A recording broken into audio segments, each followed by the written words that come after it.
ซ้ำนี่ก็เฮ็ดอันน่ะมาเฮ็ดอ่างเนาะแม่เนาะตั้งบ่ได้อายตั้งบ่ได้อายจักดิโอ้ย บ่จอยสิจอยนี่ตัวเนี่ย เอาเฮ็ดยังไงเบิ่งมาเจ้าว่าข่อยเฮ็ดบ่เป็นบ่ ฉันสิเป็นบ่เธอจนแตกใครค่ะ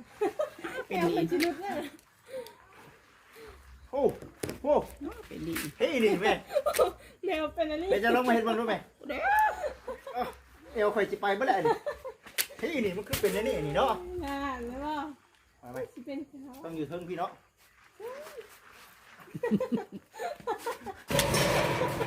โอ้ยได้พอ3 โลเปะเด้อว่าวเวียงไซเด้อ3 โลเด้อพอดีเป็น5 โลผ่านมานี้เนาะ พี่น้อง FC เอ้ยเนาะ10 โล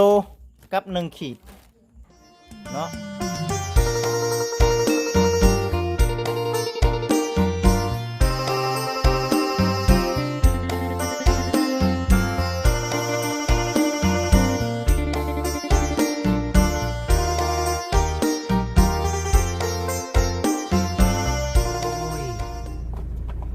หากมาฮอดเฮือนฮอดชานพ่อแม่พี่น้องเอ้ยหากมาแต่ฮอด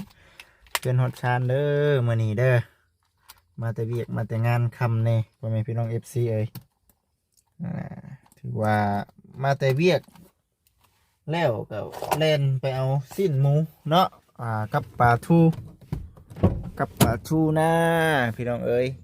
กับทักทายสบายดี FC เบิร์ดชูคนเด้อฝั่งลาวฝั่งไทยทางต่างประเทศเนาะพ่อแม่พี่น้องที่นั่นเบิดจูคนฮะบอกคำแล้วก็เลยโบยเมื่อเลยวะมือจังไปเอามันยังไงเฮ็ดยังไงน่ะ มันขำในแม่เลยพวกหนู แมนโอ้โหมาพอเดียวบ่น่าพุ่นเวะเฮือนเพิ่นมีงานอยู่ข้างนอกสบายดีฮ้อนบ่ฮ้อนไร มันคิดใช่นะ น้ำมูเพิ่นเวะงานอยู่ข้างนอกน้ำมูเพิ่น ไอ้หมู น่าสิเป็นพุ่นละหมูเพิ่นเนาะบ่จักเนาะเฮาก็ได้เพิ่นเท่านี้ก็โอ้ตัวซ้ำนี่ก็เฮ็ดอันน่ะมาเฮ็ดอ่างเนาะแม่เนาะตั้งบ่ได้อายจักดิโอ้ย บ่จอยสิจอยนี่ตัวเนี่ย เอาเฮ็ดยังไงเบิ่งมาเจ้าว่าข่อยเฮ็ดบ่เป็นบ่ ฉันสิเป็นบ่เธอจนแตกใครค่ะแก้วมันสิลุกเนี่ย โอ้โห เป็นดี เฮ้ยนี่แม่ แมวเป็นอะไร เดี๋ยวจะลงมาเฮ็ดเบิ่งดูแม่เอวข่อยสิไปบ่ได้นี่เฮ้ยนี่มันคือเป็นอันนี้นี่เนาะ งานแล้วบ่ มาไป สิเป็นเขา ต้องอยู่เทิงพี่เนาะ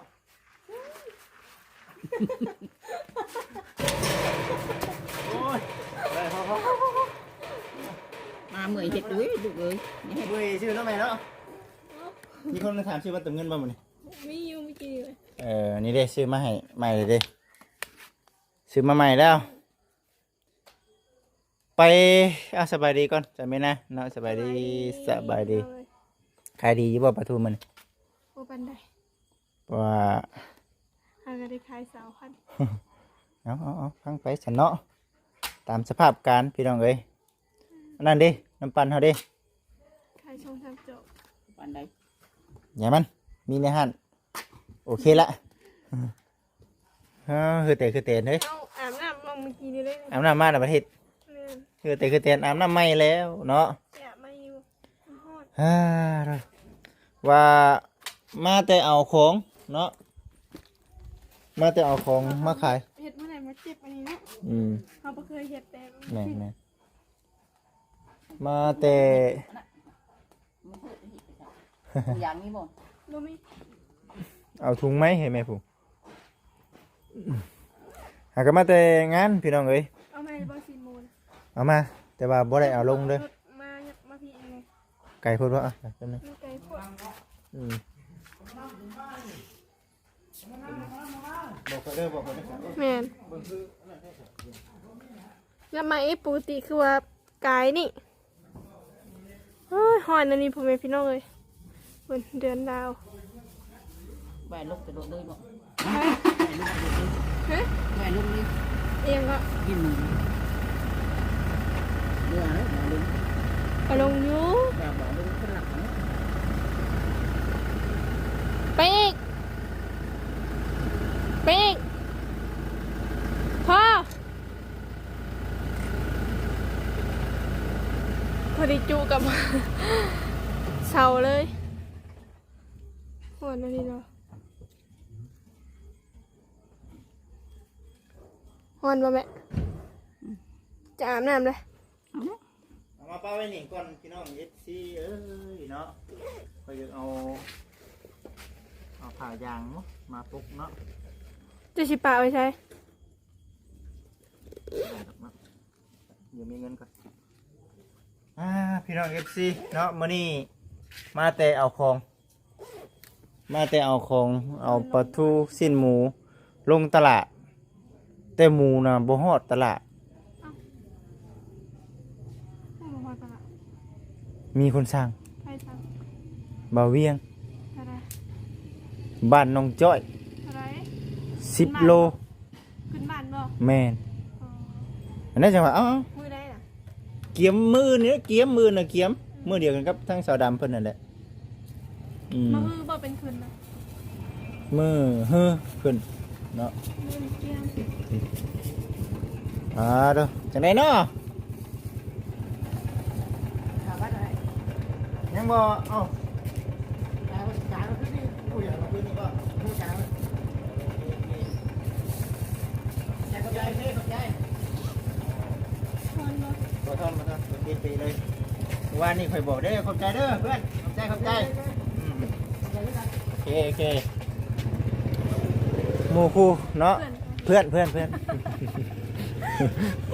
นนะ ว้าวเอาแล้วเนาะ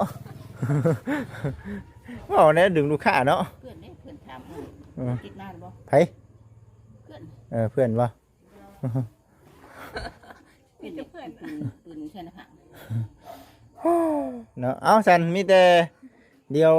ให้เอาอันนั้นเนาะ เครื่องของลง เอาเครื่องของลง จะเอา เจ้าจับให้ข่อยเลยพักให้เจ้าเกี่ยมมื้อนี้เลยเด้อบ่เวียงเพิ่นสั่งมื้อนี้หมูนี่บ่แต้ได้เด้อหมูน่ะ เกี่ยมมายังมื้อนี้เนาะมื้ออื่นเช้าก่อนกว่า พัก เพิ่ อั น นใด สิเอามามื้อนี้ว่าซะ เอาเกี่ยมไว้ตัวพักนี่เกี่ยมอีก ถ้าคุณจะเอาอะไร 5 โลเอายันมันหมื่นสับสนกันได้มีแต่แยกออกตัวนอกจากนั้นก็เอาไปเลยมาธรรมดาข่อยดอกต้องเป็นคนยกนี่แหละจังจ้อยพี่น้องเอ้ยเนาะรถหุ่นจังจ้อย3 โล5 โลปอกเลยปอกไว้รถ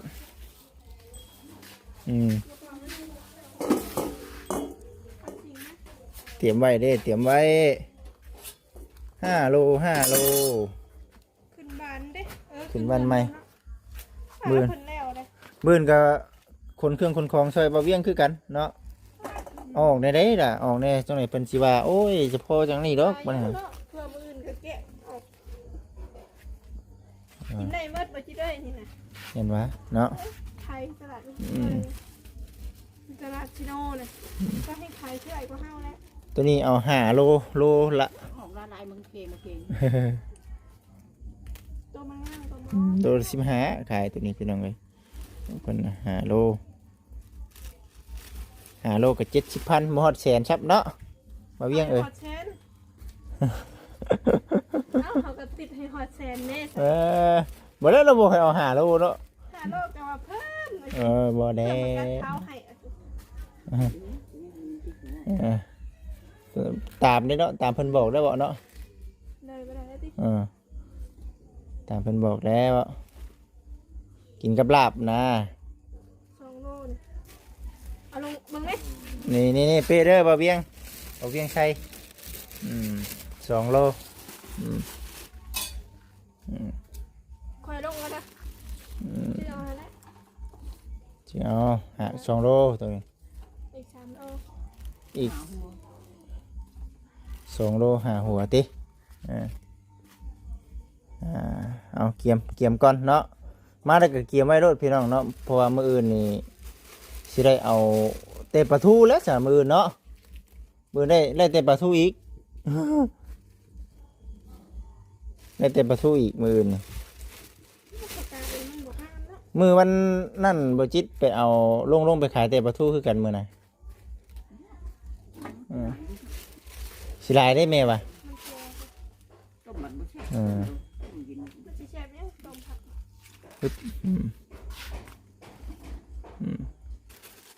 ไปเนาะกิดซิง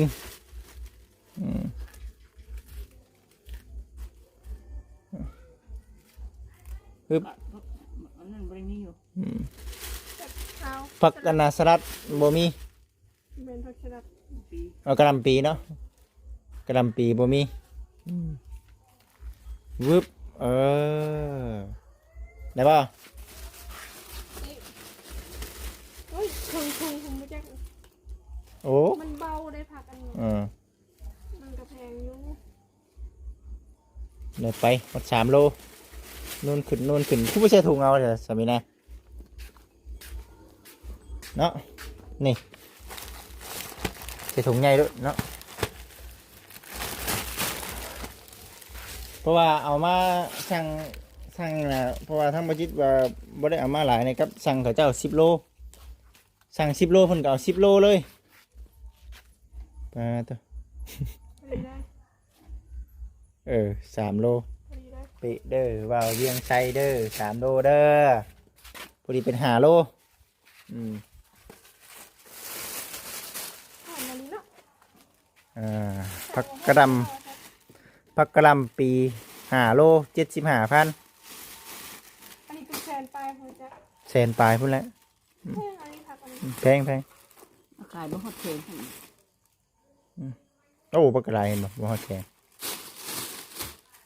มัน 2 โล โอ้อันนี้5 โลนี่75ไหมเอ่ย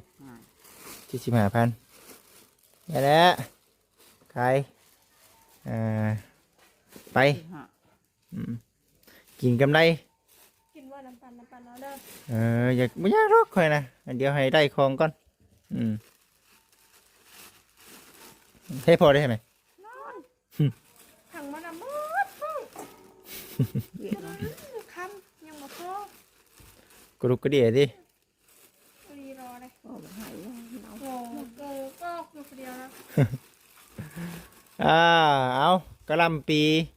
ใช้กระลำปี เอามันผักกาดขาว เมื่อยดิเปล่าไปประมาณกันเลยผักกาดขาว5 โลจัดไปแล้วให้กับบ่าวเวียงไซบ่าวเวียง ลองปิดมันเกิน ติดเบิดถุงบ่ พอดี โอ้มันก็เป๊ะด้วยแหละ5 โลเนาะจังว่า มันเบาได้ค่ะ เอาตัวนี้เอาจะจำให้ค่อยบัดนี้สิ้นหมูเนาะ หอนอะไร สิ้นหมู แอบดำเย็นๆเลย 10 โล ปลาทู บ่ ก่อน 10 โลเนาะมันก็ลายทำ10 โลแล้วบ่เนาะ พ่ออีดอกขึ้นเฮือนกันเลย พ่อบ่จ้ะ โอ้อันเดอ๋อ 10 โล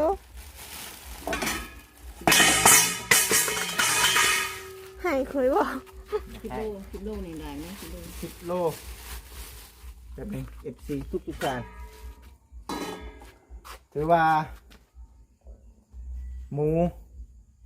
ประกาศขาวปลาทูข่อยเนาะปลาทูบันลืมไล่เนาะกินเนาะ10 โลเสยเนาะนี่ป หนึ่ง ลา เจ้าแคะบ่น่ะ บ่แม่น ฮะ โอเคเบึงคงมันขาดคือ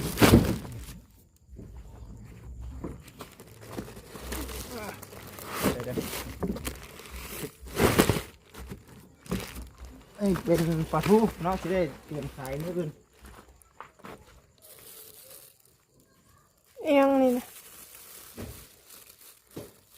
ปลาทูปลา ผลเขียนกล้าเนาะหลัก35 หมายอะไรวะ ปิดเลยนะ มึงบ บ่มีคนเมาว่าประตูเนาะเพื่อ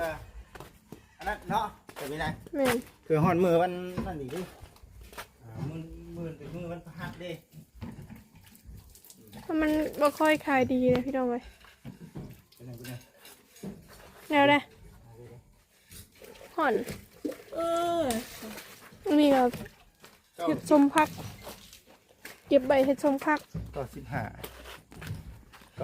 10 โลลายหายก่อนลายหายเบาเวียงไส้ก่อน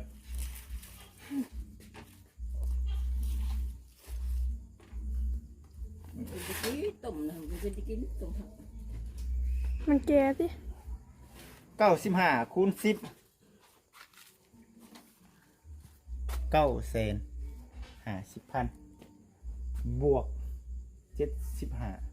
75ล้านกับ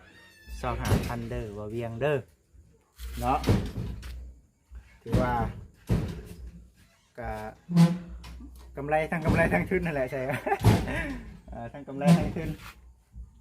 มีแต่โอ้ดีมุกดีใจหลายๆที่อุดหนุนเนาะห้านบจิตมีแต่ว่าพังเบิ้งสิตัดสินใจไปเอาหมูต่อบ่บัดหรือว่าจังไดเดี๋ยวปรึกษากับพี่นาต่อหรือว่า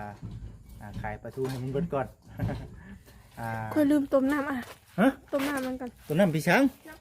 น้ำอุ่นแม่นบ่เนาะประตูเป็นยังพ่อมันเตยบ่เดี๋ยวเขาจะชื่อนั่นมาใส่ลืมกูเถื่อเนาะชื่ออันน่ะฉากนะพี่น้อง FC เนาะเอาจังใดก็ขอบคุณกับคุณเนาะทางบ่เวียงในหลายเด้อบ่เวียงเด้อเนาะลำรวยๆได้บาดนี้ก็ได้บ่จะจากโรคภัยไข้เจ็บทุกประการเด้อบ่เวียงเด้อได้รับหน้าที่เป็นสะพานบุญนะครับผู้ใหญ่เพิ่นมาอุดหนุนห้านบ่จิตก็ได้เนาะมื้ออื่นเฮาก็เกขึ้นเกของต่อพอดีบ่เวียงเอาเลยนะ10 โล มาเวียงกันเอา บ่เวียงเหมาบ่เลยเนี่ย10 โลนี่แม่นแม่นขึ้นเฮือนแล้วก็ขอบคุญขอบคุณเนาะทางผู้รักผู้ใหญ่หลายๆเนาะที่ให้ทางบ่เวียงเป็นสะพานบุญให้บ่เวียงเพิ่นจะจัดการเมาเป็นทหารบ่จิตนี่แล้วบ่ซั่นเนาะกับอีกอย่างเพิ่นก็อยากอุดหนุนช่วยบ่จิตนี่ให้แหละเพิ่นสิไปซื้ออยู่ตลาดเซโนนี่ก็ได้คือกันแต่ว่าอุดหนุนบ่ซั่นหั่นนะเนาะขอบคุญขอบคุณหลายๆเด้อผู้รักผู้ใหญ่เด้อเนาะอยู่ดีมีแฮงปราศจากโรคภัยไข้เจ็บทุกประการเฮ็ดเพิ่นเฮ็ดซ่านให้กับน้องนุ่มเนาะลูกหลานอยู่ทางบ้านเฮาจนแล้วจนทั่วจนจบภารกิจแล้วทางบ่เวียงก็โอ้เนาะถือว่าเก่งผู้หนึงเนาะบ่จิตเองก็ขอชื่นชมทางบ่เวียงคือกันยังบ่จิตบัดนี้ก็ได้เนาะ2 หลัง 2 หลังที่ว่ากำลังทำงานอยู่ปัจจุบันนี้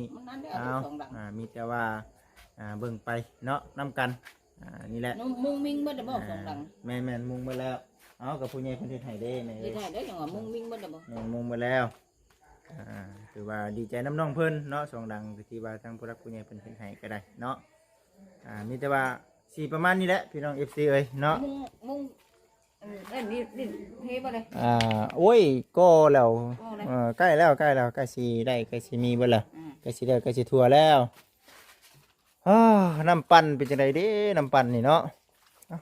เดี๋ยวแล้วก่อนจังว่ากันสำหรับมื้อนี้วันนี้เดี๋ยวสิเอาน้ำแข็งมาใส่เนาะมื้ออื่นเช้าก็เอาไปเลย หลังจากว่าลงไปขายแต่ปลาทูซื้อดอกมื้ออื่นนี่ได้ขายสำใดก็จังว่ากันอีกเทื่อเนาะพ่อแม่พี่น้อง FC เอ้ยแม่นปลาทูเอาปลาทูมายังไม่ได้เอาคนบ่ปลาทูยังเลยปลาทูเนาะบ่เวียงเพิ่นอยากได้ผักกะหล่ำพุ่นละกับสิ้นหมูว่าซั่นแต่ว่าผักกะหล่ำอยู่หั่นเขาบ่มีก็เลยเอาแต่ผักกาดขาวเอาขึ้นเฮือนใหม่แม่นขึ้นเฮือนใหม่โอ้ถามว่า10 โลมันก็หลายได้เนาะ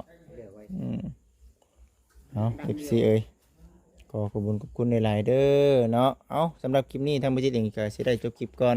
ขอบคุณ FC หลายๆที่เข้ามาติดตามรับชมเดี๋ยวสิได้กินข้าวกินน้ำแล้วก็มื้ออื่นตื่นแต่เช้าปุ๊บกับตลาดนัดคือเก่าเด้อพี่น้องเด้อเนาะเอาสบายดีพี่น้องเอ้ย